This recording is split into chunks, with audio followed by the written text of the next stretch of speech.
Notice that. All right. It's going live. All right. So, sorry y'all, I didn't click the go live button, but we're live now. So I was wondering why this my button was still dark, but that's okay. But anyway, I have Miss Jill Darden here today and her son. What is your first name? Giles. Giles. Hey, I'm gonna tell you, if you look at this young man, you could already tell he's extraordinary. Oh, thank you. So look at him, just big smile and confidence. I love the confidence you have. Thank you. That's great. Well, so as I said earlier, ooh, I'm making a mess over here. This is February, Black History Month. So hey, Kelvin Lee, I see you here. Hey, Miss Jones, I see you're here. Glad to have y'all. But Jill, I want you to start about telling us a little bit about yourself. Okay. Well, first of all, thank you for having me on your show, Dr. Payton. You seem to have an incredible story yourself. And I'm a journalist, and so I always let people know I'm really more comfortable asking the questions. But since I am here to be interviewed, I will participate and do my very best. I'll do my best. I don't know what opportunity. I publish the Fort Worth Black News, which that's our main publication, the foundation of our business. I started when I was 23 years old, right out of college, and we are actually celebrating 22 years in business this year. So 22. Can you believe that? Are you barely 22? I've grown up with the baby. I've grown up with the business, Now, before you get all into the paper, you say you've grown up with the business. Now, from reading your bio and listening to you on another show, you had mentioned that your mother was had a newspaper. Right. That's how it really all started. This whole newspaper business in general. When I was 10 years old, my mom started a newspaper in Wichita Falls. We're from Fort Worth, 4 generations, but she moved there for a short period of time, and she started a newspaper called the Wichita Falls Black News. And I helped her with that paper. I was 10 at the time, almost about my son's age. And I thought I was helping anyway. She made me feel like I did. We would stay up late laying out the paper. Back in those days, it was before digital, so we had these big, giant layout sheets and this thing called rubber cement glue. We glue the news down, glue the articles down. She would stay up to 3 o'clock in the morning finishing the paper. And then we would sell those papers door to door. I started selling newspapers door to door at 10 years old. And I had an older brother and a younger sister. And that's really when I got the business of news in my blood. Oh, good. I loved it. Now, my brother hated it. He was shy. It was work. Yeah, and it was like, Dr. Payton, you had to go knock on doors. Hello, I'm got newspapers to sell. But my mom, they were 35 cents, and we would have to give her a quarter, and we would keep a dime from each sale. Oh. Yeah. And so I remember having so many shiny dimes, just a handful of shiny dimes, I felt so rich, just really rich. And I love my customers, right? I would go each month, and I had these regular customers, and so I really developed a love for people, for business, and for news in that time. Oh. Yeah. And that is outstanding. And how old were you when you started your first paper? Newspaper. Not old, but when did you start your first paper? What year? The Fort Worth Black News? Yes, ma'am. I was 23 years old. It was 19. I'm telling my age. Don't tell me your age. Yeah. You were 23. Okay, yeah, but I can do the math. I was 23 years old. And when I started, I was about to give a little too much information. It was dating this year. No, I was 22 and 23 actually, just fresh out of college. And I knew I wanted to start my own business because my mom was a big advocate of entrepreneurship. Yeah. So I knew I wanted to do that. And so I started right out of college, which is a good time to start because in college you're used to struggling. Anyway. Oh, yeah. And so, when you start a business, there are a lot of sacrifices you have to make. So I was already used to that struggle, and so I'm glad I did because I had the business pretty much built before my child got here, which is good. So, now when you first started your business, did you intend it to be a community-based newspaper? Good question, because they say you got to always remember why you started, right? Yes, ma'am. For those days that are tough, what keeps you holding on? Well, when I got returned to Fort Worth from college, I was looking for a paper that I wanted to read that had information about what is actually happening in the community. What is the pulse of Fort Worth in the black neighborhood? It's not bad or negative, or the mainstream dailies, because of the nature of their business, the concept is if it bleeds, it leads, which means yes, it does. Yeah, which means if it's a bad or shocking, it goes on there. So I was like, I know we're doing more than this, right? So I couldn't find anything. And see, we had the Levita, but I think the Levita had gone away by then. That could be the case, because it wasn't around. I didn't see it, and so they're still around now. But at the time, I think there was some kind of shift in the. It wasn't anything out there that I wanted to read. Let me put it that way. And so I started the Fort Worth Black News, which has has community news, what's actually going on in the heart of Fort Worth, activities, events, accomplishments. And Dr. Payton, the mission is to inform and inspire, right? Yes. So when people read the paper, I try to inspire the reader through stories. Through, if someone's, say for example, if we do a feature story about you and your journey, the idea is for the person reading the story to say, well, if Dr. Payton did this, then maybe I could do what God put in my heart also. So it's also about inspiring people. So now, in this digital age of everything is digital, everything is easy to go online, type it up, and you can read it. How did you start putting the paper together? Was it digitally or was it an actual newspaper? Well, we are online and we're also in print. Now, when we first started, it was all only print. That's great. Hey, let me tell you something. I remember growing up and turning the pages of the newspaper, or waiting to my parents finish with the newspaper and being able to read the comic strips. Oh, yeah. Or try to do the crossword puzzle, which I was always horrible at. But that's how we used to find your first jobs, your apartments, and all of that was the newspaper. Yeah, that's true. And if you wanted to know who passed away, you have to turn to the newspaper, And so we started, when I first started the paper, people weren't doing news so much online, But now we're also online, and we also have we have a presence on social media. I love having a Fort Worth Black News page on Facebook because you can communicate immediately. People can share the news, and it's really, really fun. It's kind of like it levels the playing field in terms of, when I say that, my degree is in broadcast journalism. So in that world of news, when I started, it was all on television, right? And you had to have these $30,000 cameras. But now all you really needed is an iPhone or just a smartphone, and you can record it and get it out there. And I love that. It's really fun to me. I like communicating with people and saying, hey, did you know about this? I'm going to tell you a secret. When I was my kid's age, I was a tattletale. And I was a tattletale, so I feel like I'm a professional tattletale now. But it's inspiring things. I'm like, hey, did you hear this? Did you hear this? Did you hear this? Yeah. But think about it. When we look at like Facebook and other forms of social media, that is how we really know what's going on around here. Because in the world of STEM or in the world of news and art, there are a lot of organizations that are doing things around here. And it's easy because I go to Eventbrite and say, okay, DFW STEM events. And that's how I find out, this I'm going to go on the weekend because it should be pretty cool to go to, this STEM fair and that STEM fair, or this person speaking. I would have never known about it if it had not been on social media. I could type that in and find it. But, going back to the paper, you said you do it hard copy and you do it online. What do you think makes people still want to pick up a newspaper and read it? Well, people still want to know what's going on in the heart of their community, and they also want a trusted news source. Yeah. Because social media is great about getting the message out there really fast, and it's a new way of communicating. It replaces the water cooler and the pencil sharpener, conversation at the pencil sharpener and at the water cooler. But people still want to know what's going on from a trusted source that has an objective and unbiased motivation, right? Because the thing about social media, it's a we're all individuals communicating what's important to us.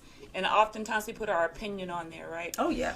So if you have a news organization that is just not only in the business of promoting self, but in the business of promoting the entire community and news from all aspects of that community, and you know that this is a trusted source, it's of value. And also people like, it's funny, it's really funny. People, sometimes you get so used to swiping and tapping, and then you have the print issue, and you're like, tap, tap. No, it's not going to move, okay? Your picture is going to stay right there, and you can put it on the wall. You can put it in your, so it stays there. It's something that is long-lasting. And it's a good value to. We also, I'm talking about the news part of it, but we also, I feel we play a role in economic development because we allow business owners to promote their events in there and to get customers. And when you think about it like that, if someone has something in their hand that they can hold on to, your message is in front of them longer than 4 seconds, and something else pops up. So you're not competing against 1,000 images. It's right there in your hand, and nobody's swiping it away. It's there. And so with some millennials, when I say ones like in their 20s, it's kind of they're like, oh, this is cool. It's like it's this paper. It's like it's not moving. I'm like, yeah, that's what we used to do. So it's really interesting. So. Now you not only have stories, you have advertisements, and what else is right? The newspaper is made of news. Announcements and advertisement is pretty much what makes up the newspaper. So if a business wants to advertise, or an individual or an author wants to advertise their books, we have really, really great rates. Great. They can promote themselves either in a print edition or online or both. Okay. And we also do the books too. I don't know if you want to talk about that. Yeah, we're going to talk about that. We're going to talk about that. We definitely going to talk about that. Let me know if you have something you want to add. Okay. Well, I want him to introduce himself and talk just a little bit. Tell us a little bit about you. You got your student council shirt on and everything. So, my name is Giles Clark, and as you can see right here, I'm part of the student council at my school, and I'm the president at my school. And I just want to start to say that my mom, she's really been doing a really good job as parenting, and as her business has gone so far, and she can go higher too. And so it's really a good, cool opportunity that I get to sit here and talk, because all I was gonna just take a picture and go out. But I thank you for letting me come. Oh, not on my show. If you here, you on the show. You on the show. Thank you, man. You got my vote. Good politician. So, what's your favorite thing about school so far this year? I know it's coming test time and your teachers are stressed out. But my favorite thing about school now is we're actually doing science experiments, because I like science. And at the beginning of the year, we would just watch a video of it and just write down notes. But now we're actually starting to get into it and just actually do the experiments and stuff. Oh, that is so cool. Yeah. I had to come visit your school. But and this is a STEM show, so it's good that he likes science. At least we have that connection. But he's so bright. He is so articulate. Well, thank you. So, you are so articulate. I'm talking like you're not here. You are here. Thank you. But I'm loving what you do with the paper. But the paper is not all you've done. Right. And reading your bio, you are also on television. That's right. So tell us about those experiences. Yeah, Dr. Payton, it's really kind of a media business, and that's kind of my I guess you can say my talent. Your thing, yes. So I like to communicate with the public. That's what I really love to do, whether it be through newspapers, television, or any media. I love communicating with the public. So I have produced and hosted television shows. What do I say? The highlight of my television career is when I got a chance to interview Oprah Winfrey when she came to Dallas for the Live Your Best Life tour. Oprah. Oh, yeah. I admire her as a media mogul. Yes. And she was like, how you have that one person that you admire in your industry or trade, right? And she was the one that I admired so much. And I was producing and hosting the Urban Voice television show. And we had a chance to apply for interviews, right? And I'm like, oh my gosh, I got approved, right? So here's Entertainment Tonight. And I'm like, here's Jill with the Urban Voice. Yes. And so, she came by and she spent about 5 to 7 minutes with each reporter.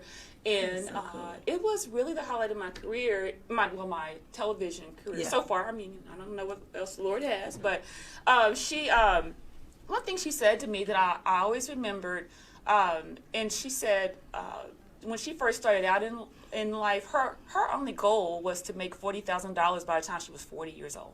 That was her goal. She's probably got $40 million or $40 billion. And she said she said, don't put yourself in a box. Yeah. She said, God can dream a bigger dream for you than you can for yourself. And she was drawing a picture of a box, and I have that picture on my wall. She was saying, don't put yourself in a box. Because I guess she probably saw something in me, you know, and she was like, don't do that, because all I wanted to do was make $40,000 by the time I was 40. She said, God had a bigger dream for me, so he has a bigger dream for all of us. Oh, yeah. And so that was a profound moment, I thought. Mm-hmm. So, I mean, you were doing that, and you were still doing the paper, but how was that balance?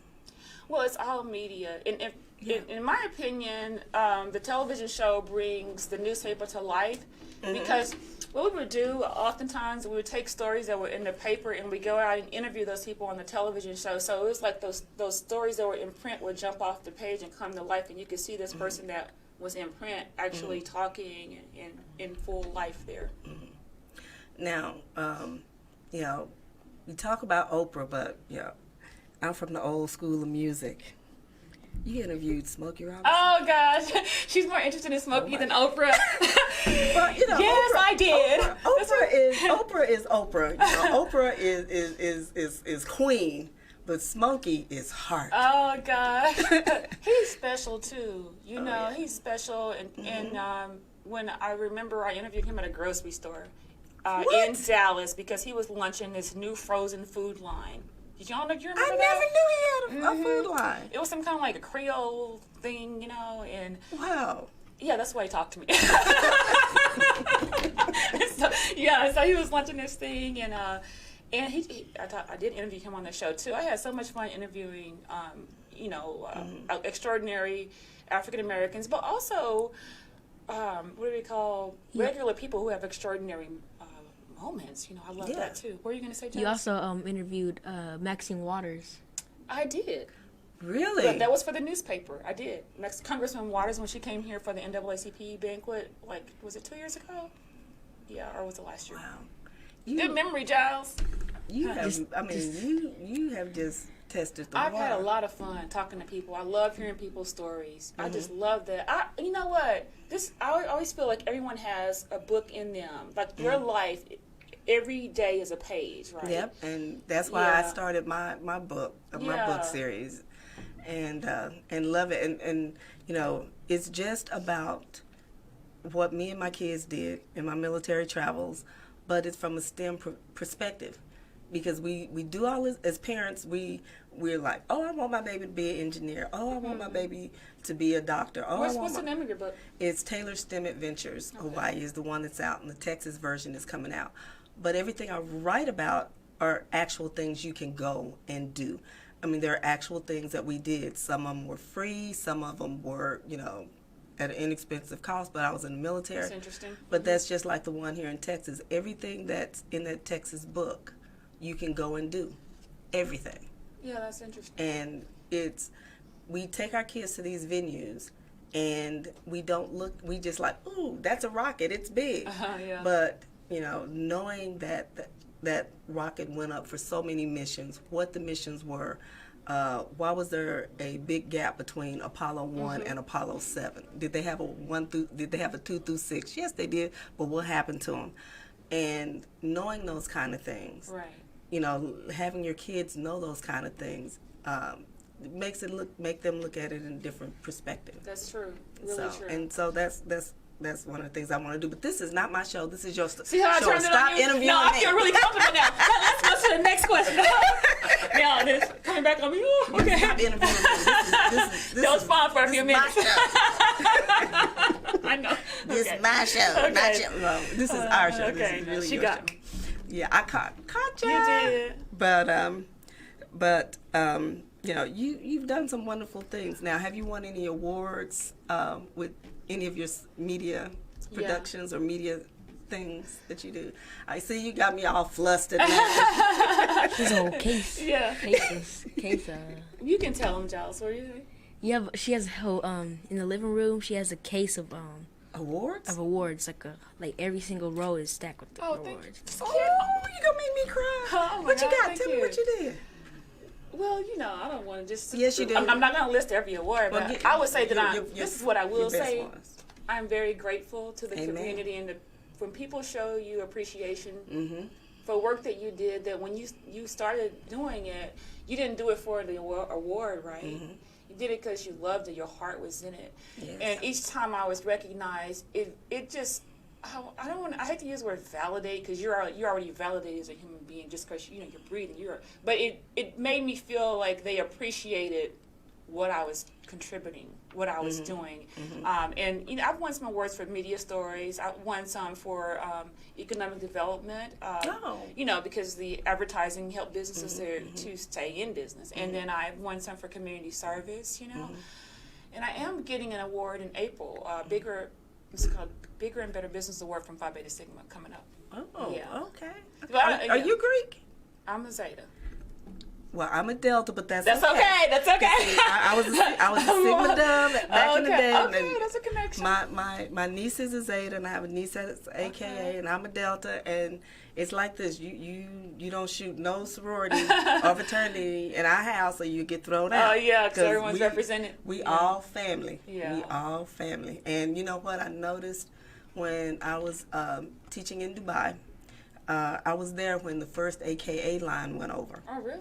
And so most of them came to a blacks teaching abroad dinner that we had after the line had went over, because we were at this restaurant called Drums. And I ran into a young lady who had pledged on the same line as my niece in D.C. And so I got a picture, sent it to her. But yet and still, over there, or when you're in another country, the Greeks are one big family. Oh, you really? may be a Delta, you may be a AKA, you may be a Sigma, you may be a Q, but you are all They all one. join together. They are all one family, and I just thought that was so cool. And you're interviewing me again. Stop. I'm loving it. Oh yes, get her to answer the questions. But I feel it's a conversation. But Yeah. I don't want to take over your. No, I'm thing. teasing you. I'm just messing with you. But yeah, I did. I pledged Zeta at UT Arlington. And I pledged at UTA. You did really? Probably before you were born. Because It's so funny. But I did learn a lot of leadership skills there, and I guess my assignment got it for me a little bit because I was elected president of my sorority, president of student activities, all that. But the thing, I like people, and I like trying to make a difference. So. Now, you were talking about your community involvement, and you've done a lot of things with community and the Chamber of Commerce. Can you speak to some of that?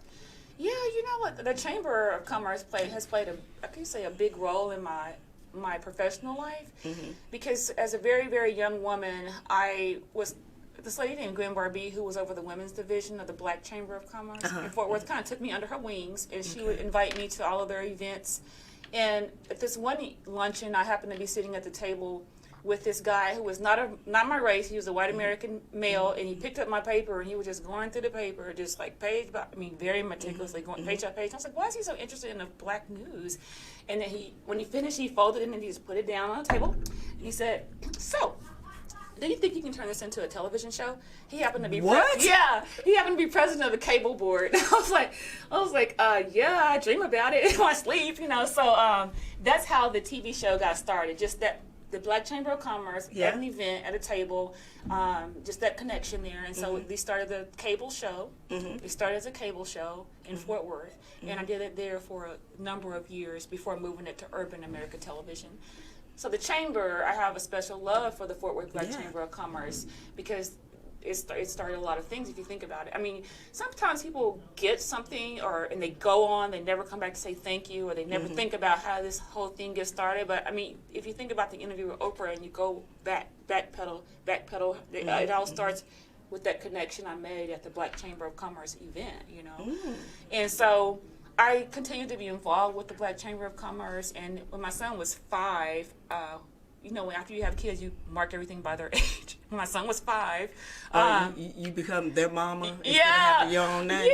Yeah. Now I'm introduced as, this is Giles and his mother. My name is Jill. This is my son. Okay, this is Giles and his mother. Yeah, but anyway, I did help the chamber with membership, marketing, and development for several years, following he was for 5 to 7. Yeah. So. Now, how being a businesswoman, being a business owner, how important is it to be membership in organizations like the Black Chamber of Commerce and Zeta and other organizations that you're probably members of? How important is that membership? I think being connected is vital. And as a business person, you have to be connected because business is about relationships. Yes, ma'am. And people can't do business with you if they don't know who you are. And yet you're out there. People are more comfortable doing business with people that they know or feel they know, or if they've seen your face, or they know where they can find you. That's all you guys human beings. Can I find you? So that kind of thing. What's your website? You got a web page? Yeah. And they want to know. And memberships are important. Being connected is important. You I would say, just start somewhere, and whether it be the Chamber of Commerce or a community group, or even like, say, that Metro Authors group that they have, it's important to be connected, I believe. So that's why Facebook is so successful. It promotes connectivity, right? Yep. As human beings, we have to be connected. And I've been a little shocked on Facebook. Well, not shocked, but if like when I started the show, I typed in STEM organizations or STEAM organizations or science organizations, and I became a member of them. And that's why I have people from all over the world who have been on the show, because I become members of that, and I'm like, I'm looking for somebody for the shows for this month. And I mean, I have had like some marvelous people. But, and then people here in the community have introduced me to people, just like meeting yourself. Right. But, and again. Yeah, we met at an event that connected people, right? That's true. I mean, all of this is so important. But, what I like about what you do, and I remember your show, it gives you the impression that it focuses on the African American. But when you really look at it, it puts stuff out there that nobody else would find That's true. Anywhere else that could relate to any and everybody. Right. Like some of the book publishers that have been put in your newspaper, have advertised in your newspaper. People may not have found their books any other way. Right, that's true. And some of the other things. And I don't know which edition of the paper was online, and I saw your TCU article, and I read that. Oh yes, well thank you for going online and reading our material. But I mean, I pull it up every once in a while to see what you got. But the recent one is what did I do? Is the TCU article. Oh yeah. So you go all over the Metroplex. Right, finding news. Finding positive news. Inspiring. Because you made a comment when we were outside that many of the news franchise, they look for the negative, so-and-so got shot. Right. But that's not what your paper looks at. What is positively going on in the area? Because there are a lot of great things going on. Yeah, I appreciate you noticing that too, because we do.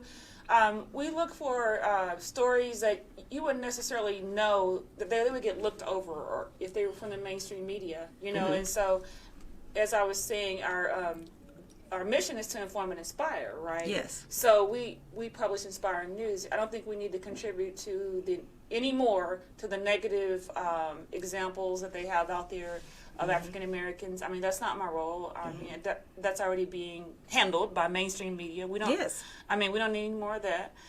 So what we do is let people know what's going on in the African American community, accomplishments, events, unusual things that you wouldn't hear about other places. So yeah, and it's an inspiring field. We want you, when you put that, either read an article or put the paper down, we want you to have a sense of hope, and if we do talk about a problem, we talk about the solution too. Oh yeah. Because what's the point of just putting out negativity without providing solution or a sense of hope? That's how I feel.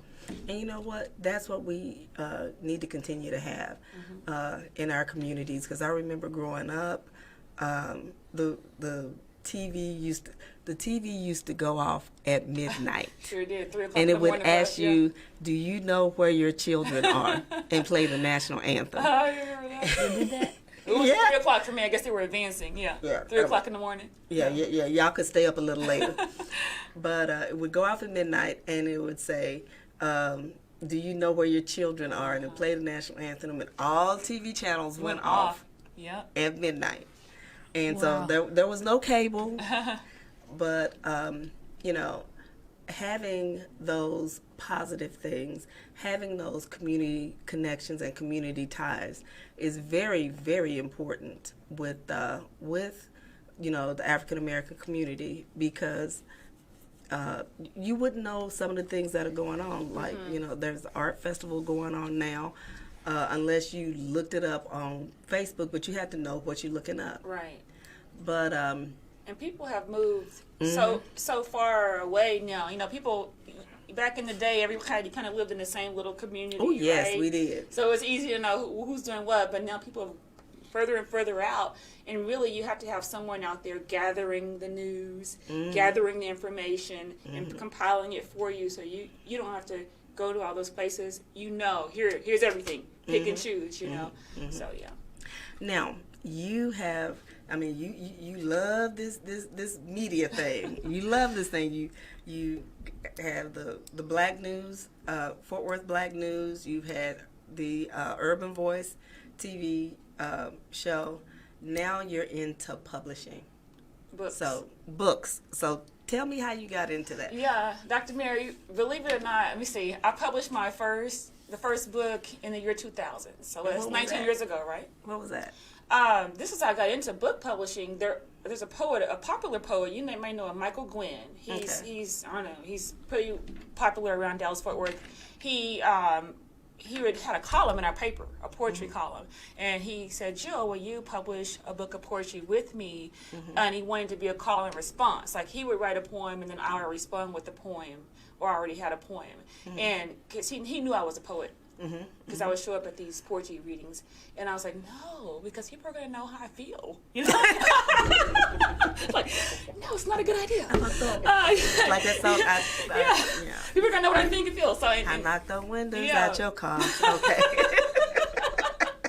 And so he was like, no, that's good for business, Jill. People would know your heart, And I'm like, so after spending a lot of time convincing me, I said, okay. And so it was called Back Talk. Not black, back is BACK, Back Talk.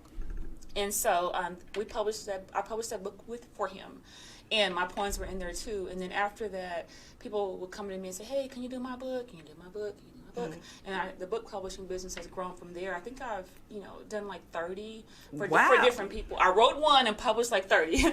So Now we're waiting for number 2. yeah, it's time. Yeah. It's time to write another one, right? I think so. But the authors that I published, I brought some of the books just to kind of remind myself of the variety. Okay. And this is just to give you an example of the variety. Like, one is called From the Fast Lane to the Right Road. This is a preacher who used to sell drugs and all this kind of stuff. I think he may have been in the gang too.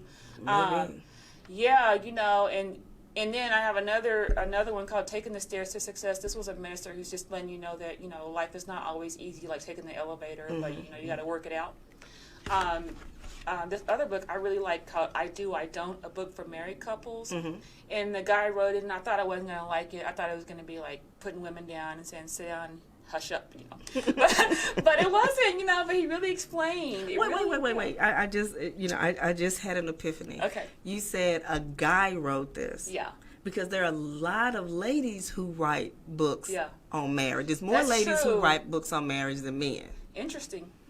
Yeah, man. Elder Charles Anthony Bird wrote this book called I Do, I Don't. And he's married to a very successful woman. She's a lawyer. And I didn't know if I was going to like the book or not, to be honest with you, because a lot of times when you read books written by men about marriage, it's not very fair to the woman, I don't feel, but it is very fair. And he approached it in such a loving way that, it makes you understand. You're like, oh, wow, I wish I had this book like when I was 20. So probably would save a few problems. But yeah, I'm saying all this to say I've learned a lot from my authors, right? And when you publish a book for an author, it's a very close it's a bond. Because you're helping them to pull out something that's in them that they've been thinking about for a long time and express it and get it to the people, which is, if you haven't figured out by now, that's what I like to do, get information to people. I don't feel like I've done my job until it's hit the public, right? Publisher. That's what makes me, in my work, I don't want to say spiritually. Spiritually, God is what makes me breathe. But in my work, this is what makes me feel like I'm breathing. If you get that, yeah. Yep. Now, with your publishing company, can you tell my listeners, what is it that you do for them, with them?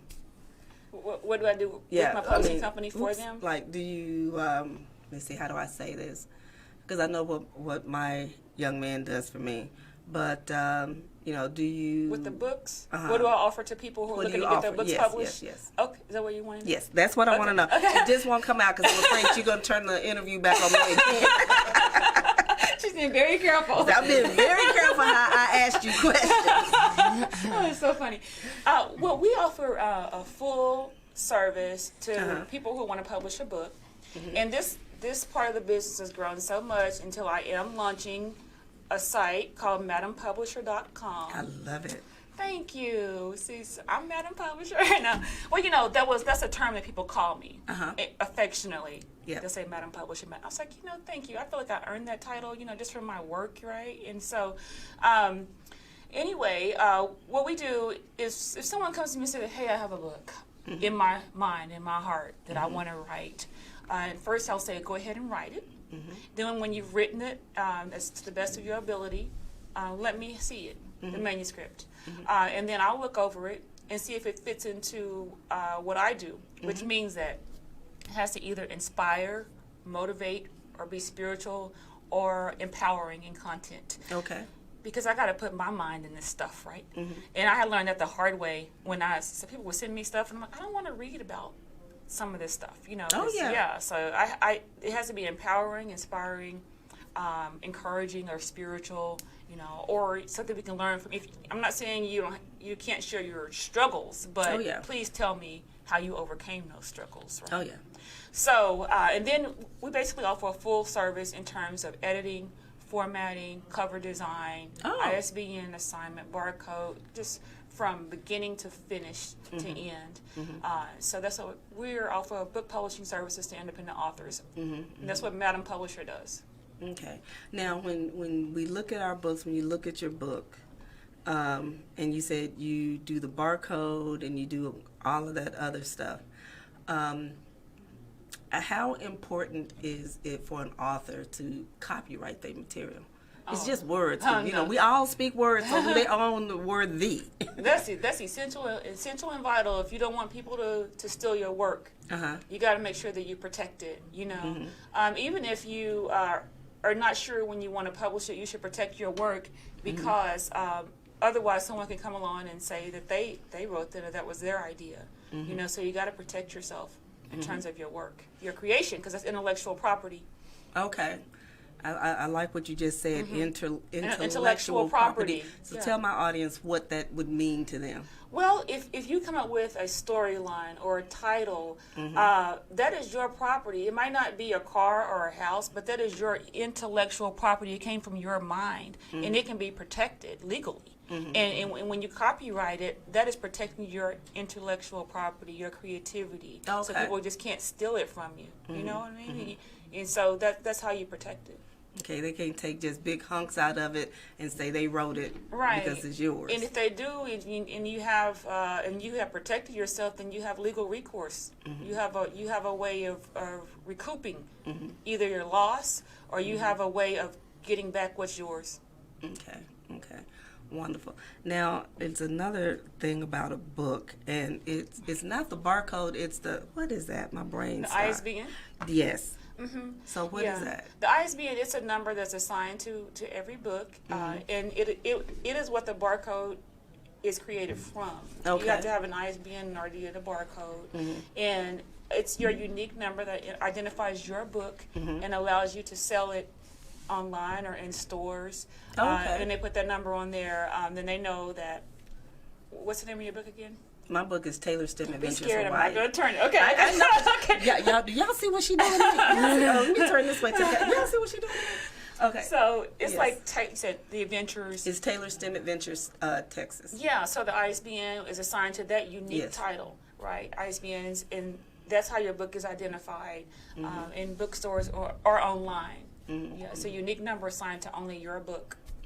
Okay, and so that's how people would find it. That's how they would purchase it, and without that, you'll just be selling your books at book fairs because they can't be at stores and stuff. Yeah, and I don't want to put anybody down. You got to start somewhere. Some people forget. Yeah, I mean, you got to start somewhere. If you're starting and doing it that way, that's fine. Just sell on and then get the next step up. Trust me, I done sold mine at the half price bookstores. Yeah.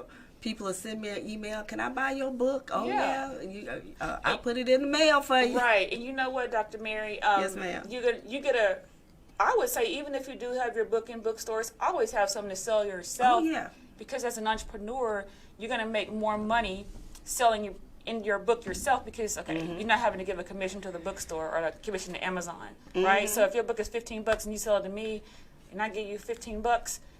That's your $15 minus taxes, whatever. But if it's on Amazon or bookstore, you got to give them a percentage, which you want people to have access to it. Oh yeah. But it's always wise to sell your books yourself too. You're having a speaking engagement, so you got to think about it strategically. Yeah, I mean, I've had some of my STEM friends who have books, and they have one coming out.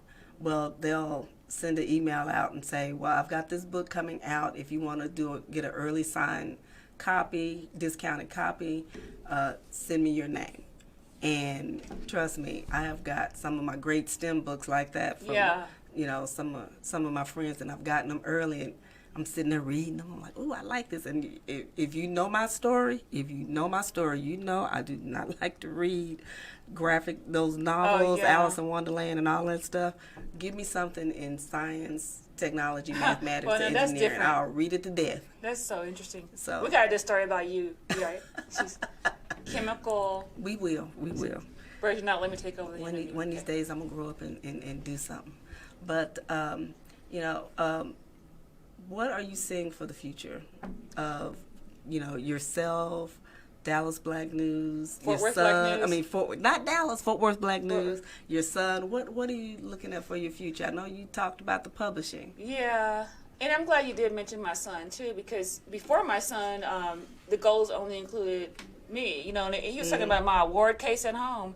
Well, there's a certain shelf that stops, and then it's Giles. I'm like, so. My son is included. I want to make sure that he gets a good foundation and that he's prepared for life. That's the main thing I want to do with him. I am working on a book, finally writing another book again. It's a spiritual book, and it's called Dearly and Deeply Loved, and it's about God's love for us. I am moving also more towards creating some gospel media in terms of books and television. And I also intend to develop a network for television also. Yeah. Okay. I mean, that's interesting. So it's going to be your own network? Or? It will be the People's Network. Okay, Oprah. Which means I would like to have a platform where other people can put on their shows, air their shows, also with a full running network. Yeah, that is wonderful. It's been in my heart for a long time. Well, hey, you know what? We have been going so long, and I usually do this like 3 times in the show, and I have not done it once with you. If people want to get to the Fort Worth Black News, what is your social media information? Please do not accidentally give us your personal cell phone number. Oh, okay. Because I've had people accidentally do that, and me being on the show, I think I've done it like 4 times, giving out the show's phone number, and I give out mine. Oh, okay, yeah. Well, I think the fastest and easiest way is if you jump on Facebook, if you're already on Facebook, go to Fort Worth Black News. Okay. And then when you're on there, you can send us a message, and our phone number's on there too. Fort Worth Black News. We also have a site, dfwblacknews.com. Okay. And in the spring, we'll be launching madampublisher.com, but you might not remember all that. But if you go to Facebook and type in Fort Worth Black News, you can just tap right into us and send us a message if you want to communicate, or give us a call. Or they respond to the messages, so that might be the fastest. And when you launch it, when you get ready to launch it, make sure you send me a link so I can put on the show's Facebook page. Thank you. I will be sure to do that. Yeah, I mean, I'm more than happy to do that. But, I mean, you are doing wonderful things. Thank you so much. And bringing up Giles, look at him. And he already in politics. He's school councilman. Yeah. Mr. School Councilman. Yeah, thank you. But, having a voice in a community is very important. And having a place to put your voice, either businesses or talk about the positive things is very important. And, and I'm thinking about your paper, and I look at my neighborhood and I don't see any newspapers that are delivered to my neighborhood anymore. Really? Everybody's getting their news online. And I mean, Are you live in Fort Worth? I live in Arlington. It's 27 houses in my little bitty community. And I remember when I lived in Cedar Hill years ago, you see them newspapers lying on people's porches and things. For someone to get a copy of the Fort Worth Black News, you didn't mention that. How do we get it? Right, that's really good. You can subscribe to the. You can, of course, you can pick the paper up at any library, community center, and at some of the churches too. But you can also subscribe, and if you're really, really interested in keeping up with what's going on, you can subscribe to the paper, and you can go online to DFW Black News. There's a tab that says subscribe. You can click on it and subscribe, and we would appreciate your support if you would like to subscribe, and then we'll send you papers and we'll send you updates as well. Okay. Yeah.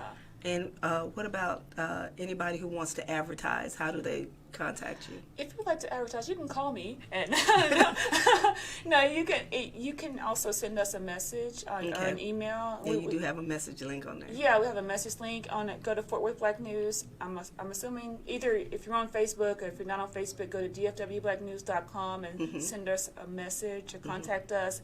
We would be happy to help you promote your business, and of course, advertising and subscriptions helps our business to keep going. Does. Yeah.